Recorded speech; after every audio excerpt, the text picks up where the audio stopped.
Eu tenho aqui em casa algumas versões diferentes do livro Bíblia que eu utilizo para leitura, para pesquisas e comparações. Em uma dessas versões, mais especificamente na versão da tradução do Novo Mundo, encontrei um texto que diz que mulher vale menos que dinheiro. Ou seja, diz que dinheiro tem mais valor que mulher.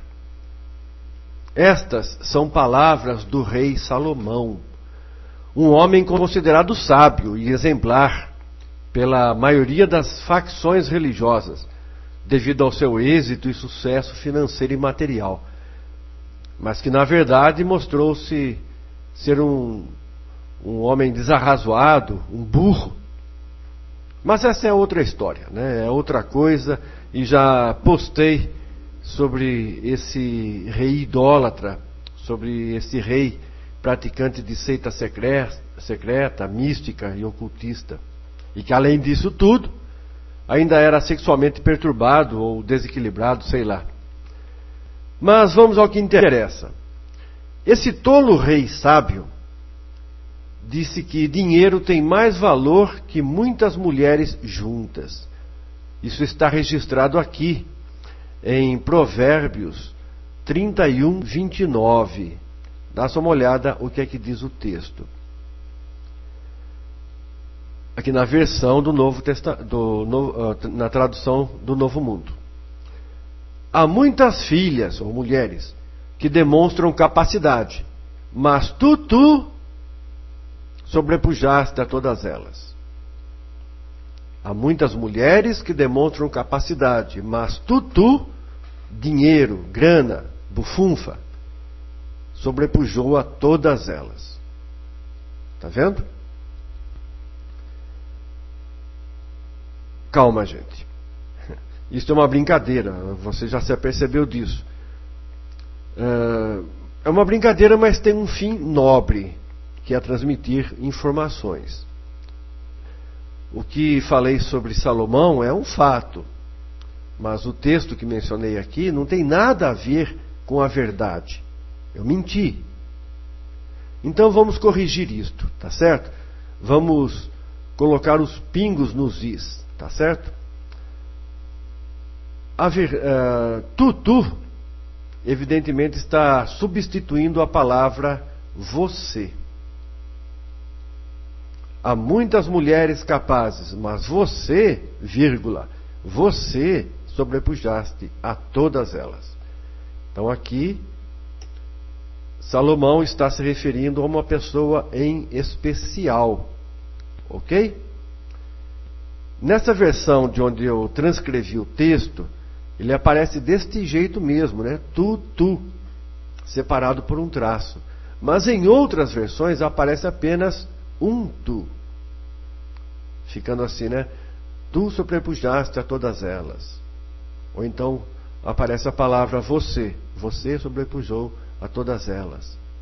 Já explico por que eu fiz esta brincadeira, tá? Mas antes eu quero ler apenas 2 pequenos textos onde a mulher é devidamente valorizada e reconhecida como mulher, mãe e promotora ativa das boas novas.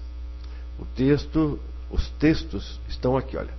Salmos 68, 11 e Provérbios 31, 10. O Salmos diz: o Altíssimo declarou que grande é o exército, se referindo às mulheres, que anunciam as boas novas. Realmente, as mulheres que anunciam as boas novas formam mesmo um batalhão enorme. Parabéns a elas, parabéns a você. E o livro de Provérbios diz: mulher virtuosa, né, uma mulher capaz, quem a pode achar? O seu valor em muito excede o valor de rubis, o valor de joias. Realmente, mulher é algo de grande valor e deve receber o devido valor, os devidos méritos, pelo fato de ser mulher, batalhadora, mãe, e se for promotora das boas novas do reino de Deus, melhor ainda. Bem, agora sim, vamos em frente.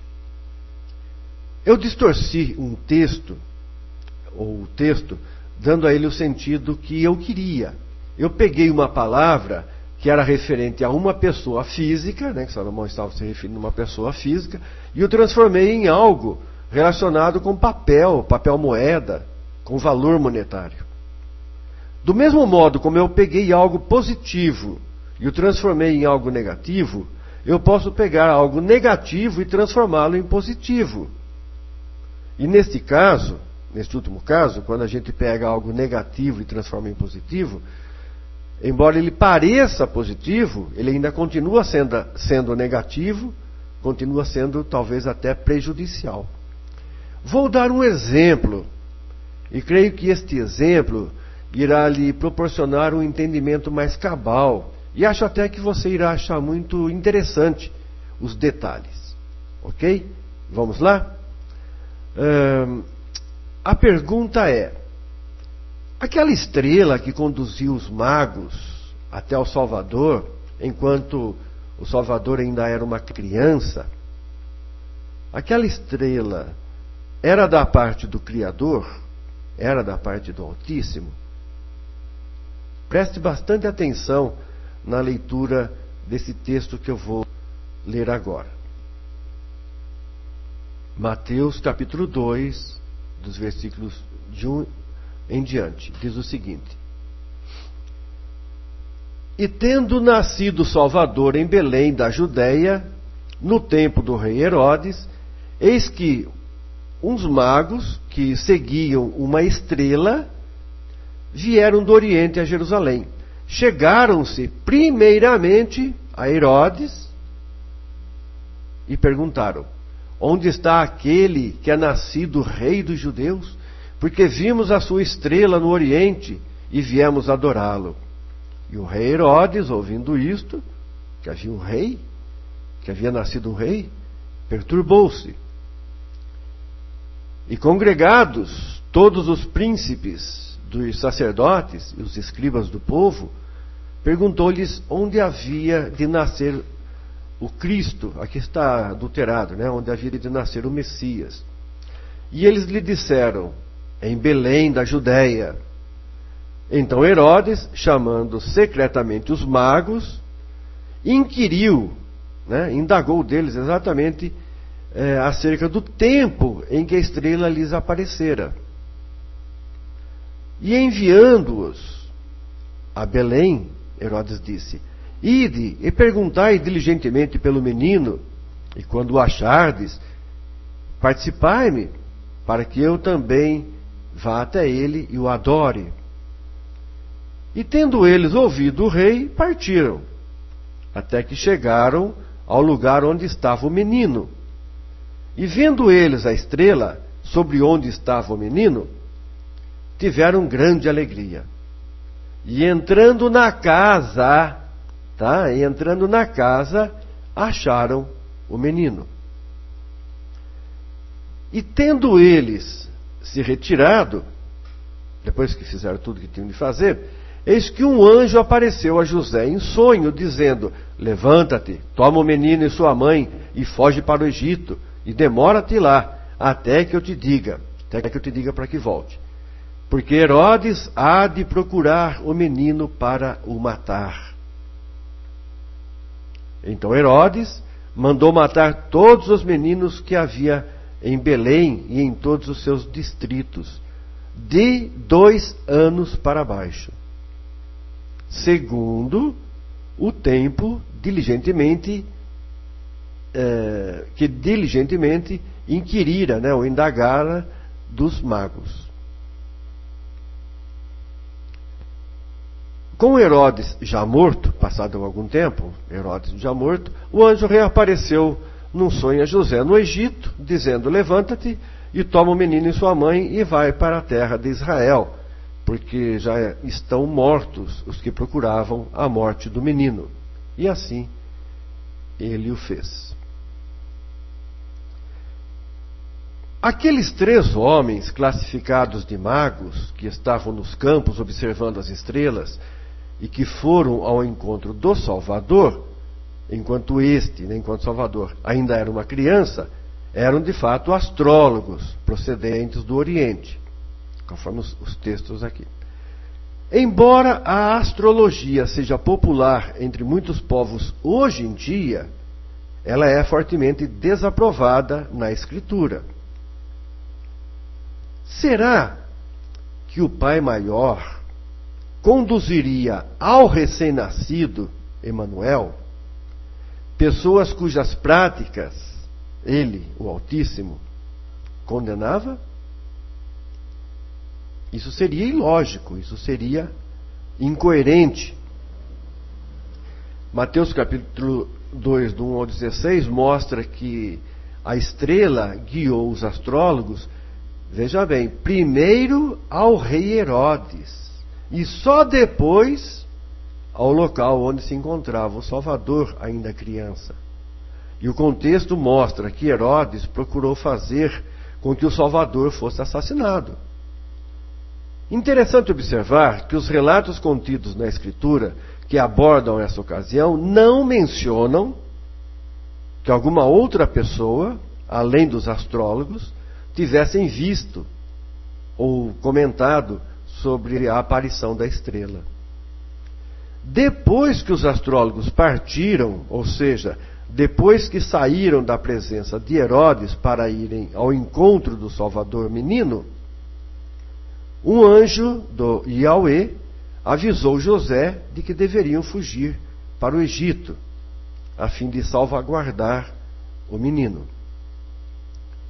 Então eu pergunto, era aquela estrela um sinal da parte do Altíssimo?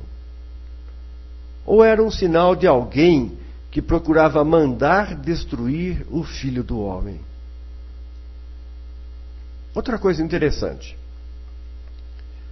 Note que a narrativa não diz que encontraram o bebê Emanuel em uma manjedoura ou em uma estribaria, conforme costumeiramente e tradicionalmente se representa nas criações artísticas do Natal. Quando os astrólogos chegaram, Emanuel, ou Yahushua, e seus pais moravam em uma casa. Tá? Quanto à idade do menino, nessa ocasião, podemos calcular e nos aproximar, tendo por base aquilo que Herodes mandou que os soldados fizessem quando ele ficou sabendo do menino mediante os astrólogos, mediante aqueles dedo duro. Ou seja, Herodes decretou que fossem destruídos em todo o distrito de Belém todos os meninos de 2 anos ou menos de idade. Então, provavelmente, quando os astrólogos chegaram até a casa onde estava o menino, ele já tinha aproximadamente 2 anos de idade.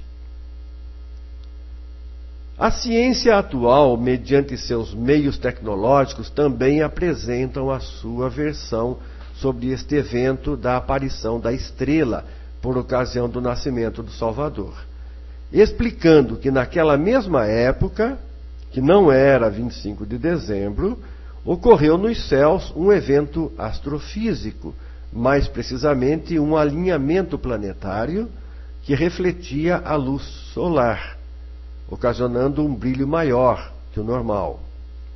Se isto se referia à mesma estrela observada pelos astrólogos, se referia exatamente ao mesmo período, não sabemos com certeza.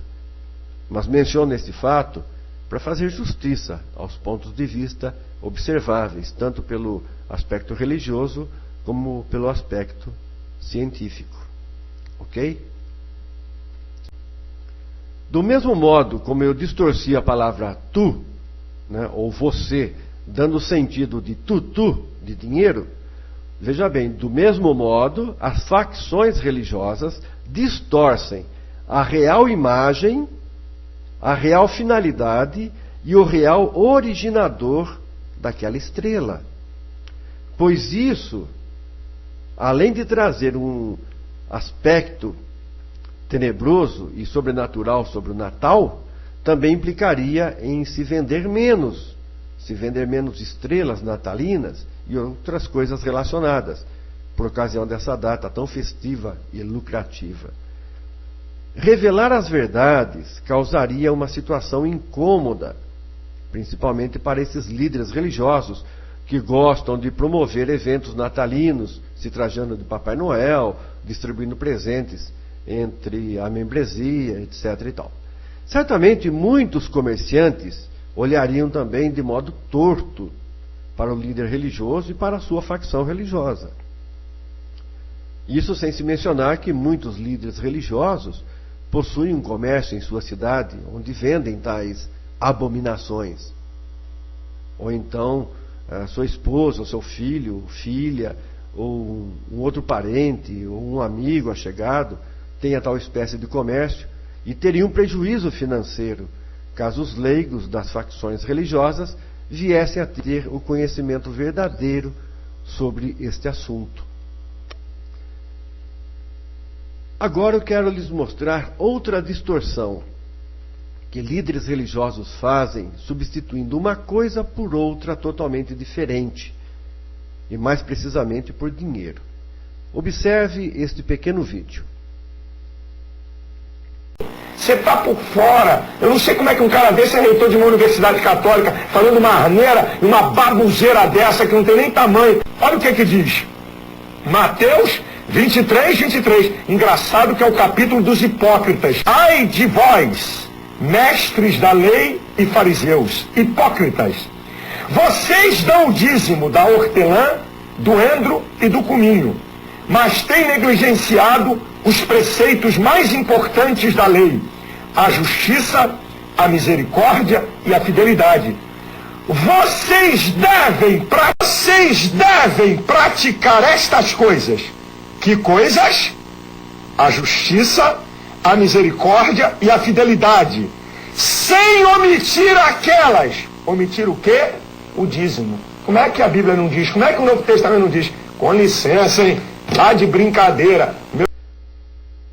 O assunto sobre dízimo está totalmente destrinchado, está amplamente esmiuçado na mídia, principalmente no YouTube, nos sites e blogs, e até nas redes sociais, em livros e e-books, mostrando e provando a manipulação textual e linguística que eles, os líderes religiosos e suas facções religiosas, realizam em favor deles próprios.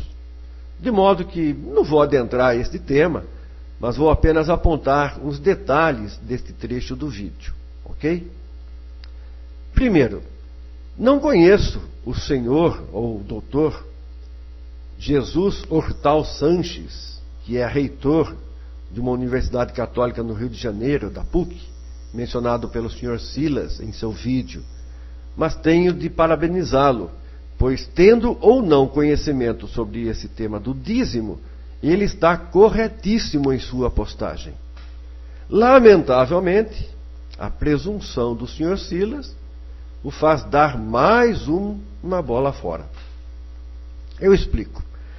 Quando o Salvador disse essas palavras, ele ainda estava debaixo da lei de Moisés. Ou seja, ainda perdurava o primeiro pacto, ou a primeira aliança. Isto é, naquela ocasião em que o Salvador disse aquelas palavras, os fariseus, disse aquelas palavras aos fariseus, ainda era período do Antigo Testamento. O Novo Testamento, ou o Novo Pacto, ou a Nova Aliança, ainda estava para acontecer, e ela se daria a partir da morte sacrificial do Salvador. Ok? Portanto, o Salvador ainda estava vivo, ainda perdurava o primeiro pacto, ainda estavam debaixo da lei de Moisés. Aquela parte ainda pertencia ao Antigo Testamento. Na escritura original, não há essa divisão entre o Antigo e o Novo Testamento, como ocorre nos livros bíblias, onde o Antigo Testamento termina no livro de Malaquias e o Novo Testamento começa no livro de Mateus. Simples assim. Ok? Portanto, o reitor da PUC, do Rio de Janeiro, o senhor Jesus Hortal Sanches, está certíssimo, enquanto que, infelizmente, mais uma vez, dentre tantas e tantas outras, Um senhor Silas que se vangloria de seu tempo de ministério templo-centrista está errado, equivocado novamente. Não entendo como ele até hoje ainda não se deu conta desse detalhe do livro adulterado Bíblia. Como ele é um homem inteligente, até acho que ele sabe disso, mas que não pode contar isso. Ou seja, né, sobre onde termina e onde começa o Novo Testamento, onde termina o Antigo Testamento e onde começa o Novo Testamento. Acho que ele não pode contar isso, que começa ali de Mateus, depois da morte. Não só em Mateus, mas também Marcos, Lucas e João, mas começa apenas depois da morte do Salvador. Mas ele não pode contar isso à sua membresia da Assembleia de Deus, senão seu meio de vida pode cair por terra. Segundo, para maior clareza e entendimento, vou transcrever o texto de Mateus 23, citado e explicado pelo Sr. Silas, segundo a visão avarenta dele, para que nós possamos ter o entendimento correto. Vamos lá. Mateus 23. Ai de vós, escribas e fariseus hipócritas, pois dizimais a hortelã, o endro e o cominho, e desprezais a lei, o juízo, a misericórdia e a fé. Deveis, porém, fazer essas coisas. Fazer que coisas? Ter prazer na lei, ter juízo, exercer a misericórdia e a fé. E não omitir aquelas. Não omitir o quê? Não omitir a 10ª parte, ou dízimo, da hortelã, do endro e do cominho. O Salvador não se referia a tutu, a dinheiro ou coisa assim, como o Sr. Silas deu a entender. Isso o Sr. Silas também parece esquecer de mencionar. Interessante, né? Por que ele faz isso? No versículo seguinte, o Salvador continua dizendo aos líderes religiosos, Mateus 23, condutores cegos, coais um mosquito e engolis um camelo. Entendeu? Agora, para encerrar, eu gostaria de lembrar um texto que serve a todos nós, mas que aqui eu indico especialmente ao Sr. Silas. Trata-se da regra áurea, ou preceito áureo, ou regra de ouro, mencionado e ensinado pelo Salvador. Mateus capítulo 7, versículo 12 diz: todas as coisas que quereis que os homens vos façam, vós tendes de fazer do mesmo modo primeiro a eles. E Lucas 6,31, assim como quereis que os homens façam a vós, fazei do mesmo modo a eles. Ok? Essa é a regra de ouro. Se você quer que as pessoas sejam educadas contigo, seja educado com as pessoas. Se você quer que as pessoas compartilhem as coisas com você, compartilhe primeiro com elas, e assim por diante. Ok? Se você quer ser amado, ame. Na verdade, eu não gostaria de fazer o que eu vou fazer a seguir, pois não é do meu feitio. Eu recebi uma boa educação de meus pais e professores, mas com base nesse texto, que acabei de ler de Mateus e de Lucas, certamente o Sr. Silas deve conhecer, me sinto na obrigação de lhe retribuir na mesma medida as suas palavras ao reitor, ok? É o seguinte: Sr. Silas, você está por fora. Não sei como um cara desse pode ser chamado de pastor de uma facção religiosa que supostamente teria a obrigação e o dever de ensinar corretamente as mensagens verdadeiras contidas na Escritura. Um cara que se diz intelectual falando uma asneira, uma baboseira dessas, que não tem nem tamanho. Com licença, hein? Tá de brincadeira. Passar bem. Gente, muito obrigado por você poder estar aqui conosco. Quero lhe desejar a você, a sua família, aos seus familiares, aos seus amigos, tudo de bom em todos os sentidos, em todos os aspectos desta nossa vida. Muito obrigado.